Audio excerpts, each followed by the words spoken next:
I still remember the exact moment my heart shattered into pieces.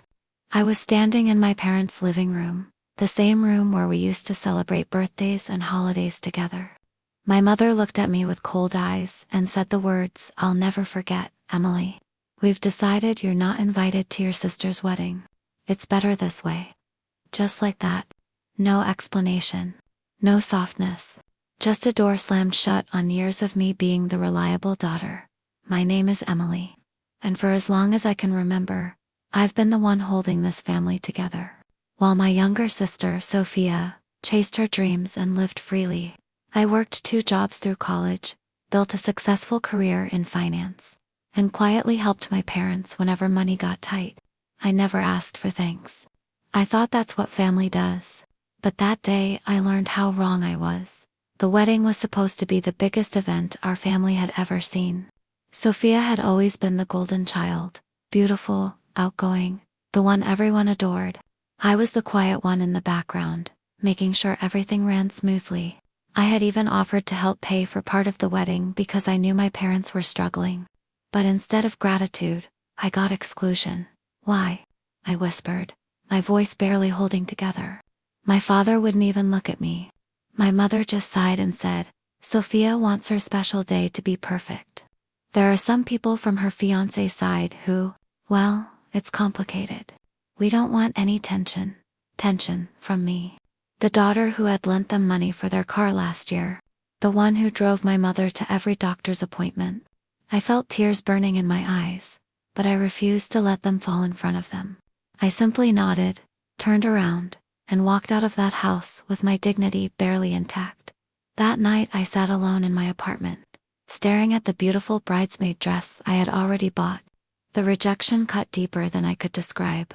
It wasn't just about a wedding. It was about being erased from my own family's most important moment. I cried until I had nothing left. How could the people who raised me treat me like I was disposable? But what I didn't know that day was that everything was about to flip upside down. Word count, approximately 4. The week leading up to the wedding was pure torture. I saw the photos on social media, my relatives smiling, my sister glowing in her dress fittings, my parents looking proud as ever. No one reached out to me, not a single call to explain or apologize. It was as if I had never existed. I tried to stay strong. I threw myself into work, stayed late at the office, and told myself I didn't need them. But every night the pain returned. I kept replaying my mother's words in my head, "You're not invited." It felt like a knife in my back from the people I trusted most. Then the wedding day came. I stayed home, trying to keep busy. Around 7 p.m., my phone started buzzing. It was my aunt. Then my cousin. Messages asking where I was, why I wasn't there. I didn't reply. What could I say? That my own parents had banned me? Later that evening, my mother called. I almost didn't pick up, but something made me answer. "Emily." "The wedding was beautiful," she said, her voice tight. There was no warmth, just exhaustion. She didn't ask how I was doing. She didn't apologize. She just talked about how perfect Sophia looked and how expensive everything turned out to be. I stayed quiet. Then she dropped it. "Listen, we're in a bit of a situation. The final payments for the venue and the caterers are due. It's more than we expected. We need your help." I couldn't believe what I was hearing. 3 days. That's all it took. 3 days after they humiliated me and cut me out of my sister's wedding. They were calling me because they needed my money. I felt something shift inside me. The pain was still there, but now it was mixed with a cold clarity I had never felt before. "How much?" I asked, my voice steady. $38,000, she whispered. "We're short. Your father's pride won't let him ask anyone else. But you've always been there for us, Emily." The audacity took my breath away. They had thrown me away like I was nothing, and now they expected me to save them. I could hear my sister laughing in the background, celebrating her perfect day, the day I wasn't allowed to be part of. That was the moment everything changed. The little girl who just wanted her family's love finally saw the truth. They never valued me. They only valued what I could give them.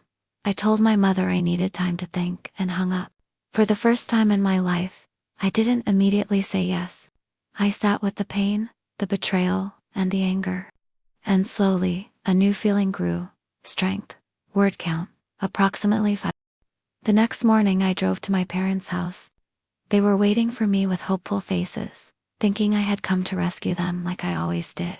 My sister and her new husband were there too. Still glowing from the wedding, I stood in the same living room where they had excluded me and looked them in the eyes. "I won't be giving you the money," I said calmly. The room went silent. My mother's face crumpled. My father looked shocked.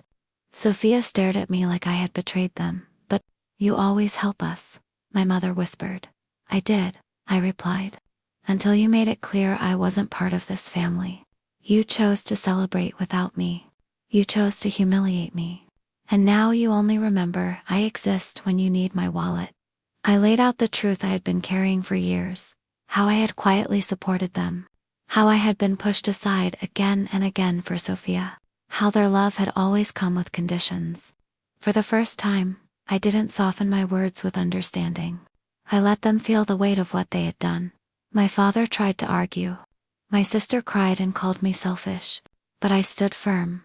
"I love you," I said, my voice breaking slightly. "But I love myself more now. I will not let you treat me like an ATM that you can discard when it's inconvenient." I turned and walked out. No dramatic yelling, no revenge plot, just quiet, powerful boundaries. In the weeks that followed, things changed. They had to figure out the money on their own. It was hard for them, but they managed. More importantly, they started reaching out differently.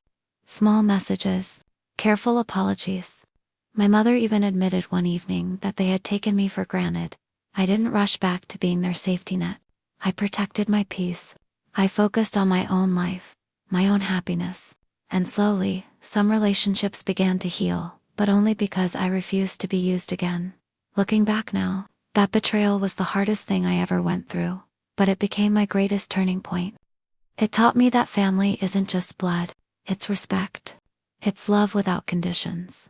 And sometimes the kindest thing you can do for them and for yourself is to stop saving people who only remember you when they need something. If you're watching this and you've been betrayed by the people who were supposed to love you most, please hear me. Your worth is not measured by what you can give. You are allowed to choose yourself. You are allowed to say no. And when you do, you might just discover the strongest, most beautiful version of yourself waiting on the other side. Thank you for listening to my story. If it touched you, please share it with someone who needs to hear it. Remember, your peace is priceless. Word count, approximately 465.